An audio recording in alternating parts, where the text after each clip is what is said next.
পয়গম্বর আলাইহিস সালামকে জানায় দিয়েছে, আর আল্লাহ তাআলা কারা কারা মুনাফিকদের লিস্ট আল্লাহ তাআলা জানায় দিয়েছিল।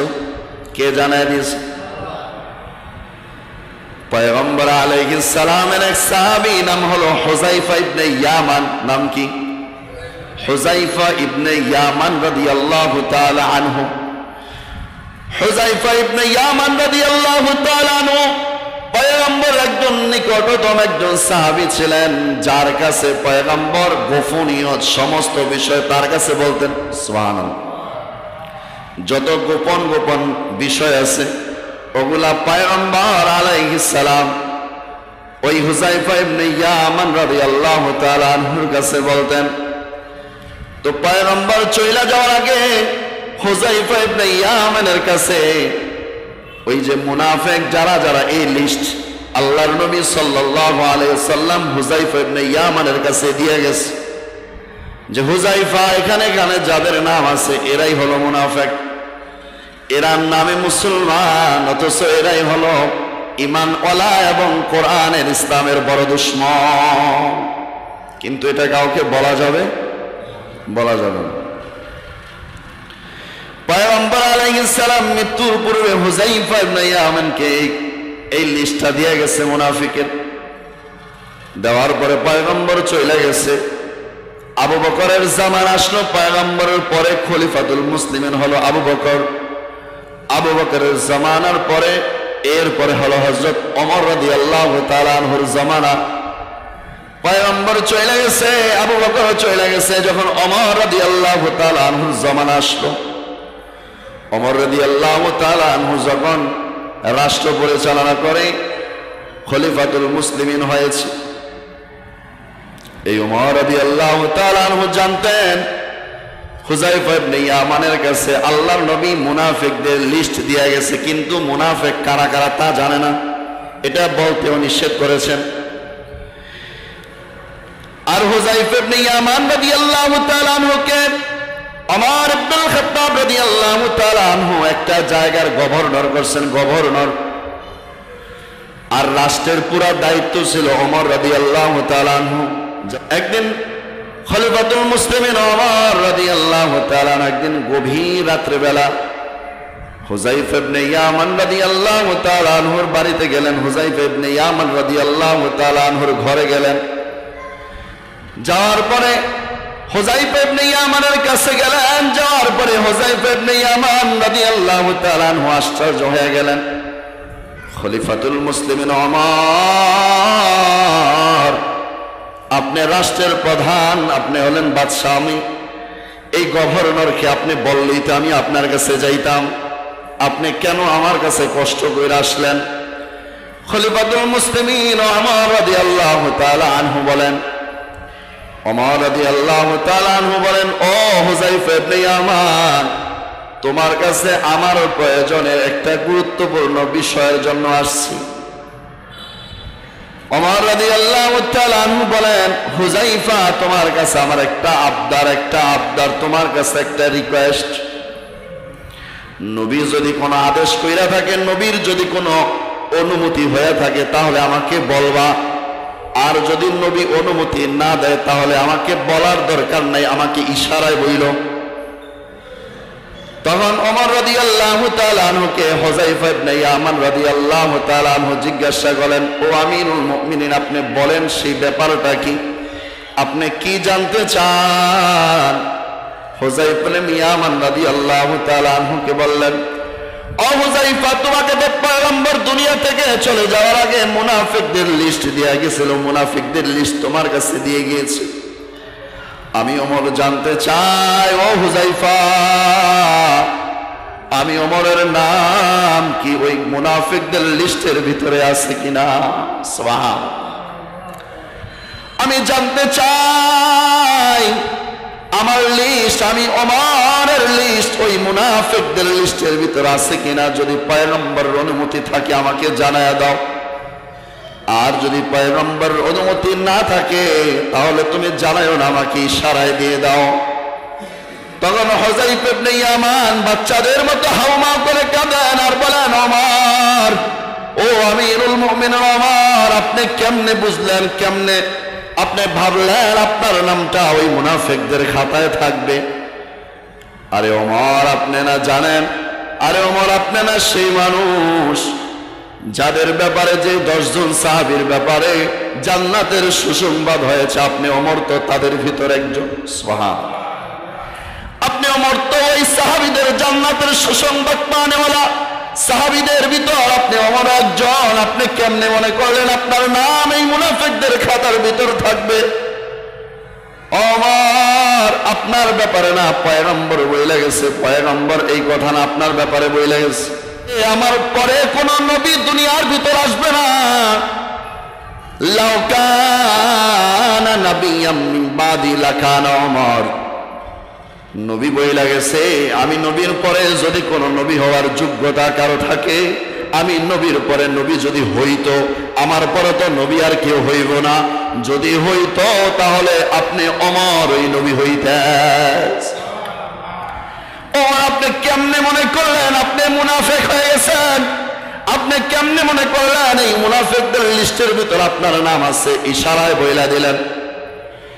ওমর রাদিয়াল্লাহু তাআলা আনহু বললেন, আমার অন্তরে বড় ভয়, না জানি আমি মুনাফিকদের লিস্টের ভিতর আছি কিনা, এই ভয়ে আমি তোমাকে জিজ্ঞাসা করছি। কত বড় একজন সাহাবী, যার ব্যাপারে জান্নাতের সুসংবাদ দিয়েছে, সে মুনাফিকের ওই নেফাকিয়ত থেকে আল্লাহর কাছে কত ফানা চাইতে। সুবহানাল্লাহ। এই মুনাফিকের সবচাইতে প্রথম ধারা কোথায় থেকে আসছে? মুনাফিকদের শুরু কই থেকে হয়েছে? শুরু কোথায় থেকে হয়েছে? রাসূল আকরাম সাল্লাল্লাহু আলাইহি ওয়াসাল্লাম মক্কায় কত বছর ছিলেন? 13 বছর। কয় বছর? এগুলো মনে রাখেন, সব ভুলে গেলে তো মনে। মক্কায় কত বছর ছিলেন? 13 বছর ছিলেন মক্কায়। 13 বছর মক্কায় থাকার পরে কাফেরদের নির্যাতনের পরে শেষে গেছে মদিনায়, ঠিক না? মদিনায় যাওয়ার আগে মদিনার ভিতর 2টা গোত্র ছিল। কয়টা গোত্র? একটার নাম হলো আউস, একটার নাম হলো খাজরাজ। আউস এবং খাজরাজ গোত্র 2টা গোত্র। এই 2 গোত্রের ভিতর একজন মানুষ ছিল, নাম হলো আব্দুল্লাহ ইবনে উবাই ইবনে সুলুল। এ হলো মুনাফিকদের প্রথম লিডার। প্রথম কি? আব্দুল্লাহ ইবনে উবাই ইবনে সুলুল। পয়গম্বর যখন মদিনায় যায় নাই, হিজরত করে নাই, আউস এবং খাজরাজ গোত্র 2 গোত্র মিলে সিদ্ধান্ত নিলেন মদিনার এই 2টা গোত্রের প্রধান, 2টা গোত্রের নেতা হিসেবে বানাবে আব্দুল্লাহ ইবনে উবাই ইবনে সুলুলকে। তারা প্রায় সিদ্ধান্ত নিয়ে নিলেন যে আমাদের আউস এবং খাজরাজ গোত্রের নেতা একমাত্র হবে কে? আব্দুল্লাহ ইবনে উবাই ইবনে সুলুল। সমস্ত কাজ ফাইনাল হয়ে গেল, শুধু ওই বাদশাহীর মুকুট পরানো বাকি আছে। সমস্ত কিছু ফাইনাল। এখন সে বাদশাহ হবে, সে গদিতে বসবে, দায়িত্ব তার কাছে অর্পণ করবে, এতটুকুই বাকি আছে। এমন সময় পয়গম্বর আলাইহিস সালাম মক্কা থেকে মদিনায় হিজরত করলেন। মদিনায় হিজরত করার পরে পয়গম্বর আলাইহিস সালাম যাওয়ার পরে আউস এবং খাজরাজ গোত্র আস্তে আস্তে করে আনসার যারা আছে, আনসার, কারণ মক্কা থেকে মদিনায় যারা গিয়েছে তাদের নাম হলো মুহাজির, আর এই মুহাজিরদেরকে যারা সাহায্য করে তাদের নাম হলো আনসার। ওই আনসার হলো আউস এবং খাজরাজ গোত্রের মানুষরা। পয়গম্বর যাওয়ার পরে ধীরে ধীরে পয়গম্বরের দিকে মাইল হয়ে গেল। আস্তে আস্তে করে সকলে মুসলমানের ভিতর ধাবিত হতে লাগলো, এক পর্যায়ে মুসলমান হয়ে গেল। যখন পয়গম্বরের দিকে সকলেই ধাবিত হয়ে গেল, সকলে এবার সিদ্ধান্ত চেঞ্জ করলো, সিদ্ধান্ত পাল্টাইলো। আগের সিদ্ধান্ত বাদশা বানাইবো কাকে? উবাইকে, ঠিক না? এখন সিদ্ধান্ত তাদের গোত্রের মানুষ সিদ্ধান্ত পাল্টে ফেললো। এখন সিদ্ধান্ত চেঞ্জ করে ওই আউস এবং খাজরাজ মদিনার বাদশা, মদিনার নেতৃত্ব দান করলো আমার নবী পয়গম্বর মুহাম্মদ সাল্লাল্লাহু আলাইহি ওয়াসাল্লামকে। জ্বলে পুড়ে ছাই হয়ে গেল। আমি তো মুকুট পেয়ে ফেলেছিলাম, আউস এবং খাজরাজের নেতৃত্ব পেয়ে গিয়েছিলাম, মুহাম্মদ আয়া আমার নেতৃত্বকে ছিনে এলো, আমি তো একেবারে নিকটতম হয়ে গেছিলাম। আউস এবং খাজরাজ গোত্রের সমস্ত মানুষরা মুসলমান হতে লাগলো। নেতৃত্ব উবাই ইবনে সুলুলকে বাদ দিয়ে এবার নেতৃত্ব বানাইলো, নেতা বানাইলো কাকে? আমার নবীকে বানাইলো। উবাই ইবনে সুলুল এবার কিছুই বলতে পারে না, না বলতে পারে না সইতে পারে। এক পর্যায়ে দেখা গেল যদি মুসলমান না হয় তাহলে তো হয়তো তার উপর কোনো চাপ প্রয়োগ আসতে পারে। এজন্য সে সিদ্ধান্ত নিলেন, তার কিছু সাথী সঙ্গীদেরকে নিয়ে সিদ্ধান্ত নিলেন সকলেই তো মুসলমান হয়ে যায়, আমরা মুসলমান মুখে হব কিন্তু অন্তরে হব না। অন্তরে আমরা কাফিরই থেকে যাব, আমরা নামে মুসলমান হইব। এই আব্দুল্লাহ ইবনে উবাই ইবনে সুলুল এবং তার কিছু সাথী সঙ্গীরা, যারা তার সাথী সঙ্গী ছিল, তাদের অবস্থা কি রকম? আয়েশা পয়গম্বরকে বলেন, ও মুহাম্মদ সাল্লাল্লাহু আলাইহি সাল্লাম, আপনার কাছে আসলে আমরা আপনার কাছে মুসলমান হব। কালিমা পড়লেন কিন্তু অন্তরের সিদ্ধান্ত আসলে মুসলমান হব না। এই সিদ্ধান্ত যখন নিয়ে ফেলছিলেন, নিয়ে ফেলার পরে এবার মুসলমান হয়েছে, সে চিন্তা করেছে, একটাই চিন্তা করেছে, আরে মুহাম্মদ তুমি আমার নেতৃত্বকে কেড়ে নিলা, মনে রাখো আমি তোমার উপরে মুসলমান যদি হইছি, ভিতরে আমার নাফাকি কিন্তু রয়ে গেছে। আমি উবাই, তুমি মুহাম্মাদের শিকড় যতক্ষণ না কাটবো ততক্ষণ আমি উবাই তোমার পিছনে আমি লেগে থাকবো। বলেন না নাউজুবিল্লাহ। ওখান থেকে মুনাফিকি শুরু হয়েছে। মনে রাখবেন যত রকমের মুনাফিকি হয়েছে নেতৃত্ব আর ক্ষমতার কারণেই হয়েছে, ঠিক কিনা? এই উবাই ইবনে খালফ, উবাই ইবনে আব্দুল্লাহ ইবনে উবাই ইবনে সুলুল এবার নতুন করে এবার সে মুসলমান দাবি করেছে, কিন্তু মুসলমানদের বিরুদ্ধে সব সময় কিভাবে মুসলমানদেরকে ধ্বংস করা যায় সব সময় মুসলমানদের বিরুদ্ধে পইরা থাকে। সব সময় কিভাবে ধ্বংস করা যায় কাফেরদের সাথে হাত মিলায়া। আর আয়েশা মুসলমানদের যত খবরাখবর পাচার করে, আর গোয়েন্দা লাগিয়ে দিয়েছে, তাদের সাথে সঙ্গে কিছু ছিল, গোয়েন্দা লাগিয়ে দিয়েছে বিভিন্ন জায়গায়।